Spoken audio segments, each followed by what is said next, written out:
Welcome to the Salmon Runs YouTube. Enjoy the video. In this video, I will explain how to recharge your Jeep Grand Cherokee AC. First, ensure your vehicle is off and parked on a level surface. Locate the low-pressure AC service port, usually on the passenger side near the firewall. It will have a small L cap. Understanding these initial steps is crucial for a successful and safe recharge.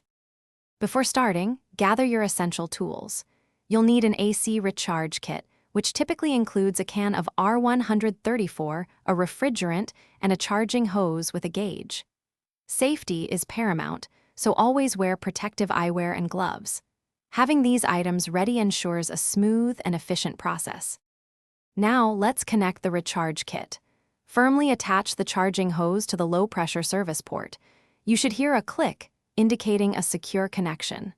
Next, start your Jeep's engine and set the AC to its maximum cold setting with the fan on high. This prepares the system to accept the new refrigerant effectively. With the engine running and AC on, slowly squeeze the trigger on the refrigerant can, rotating it as you go. Monitor the pressure gauge on the hose. Stop adding refrigerant once it reaches the recommended green zone. Do not overfill the system. Remember to check the description for a link to the Echo Dot smart speaker and other great deals. Disconnect the hose, replace the cap, and enjoy your refreshed AC.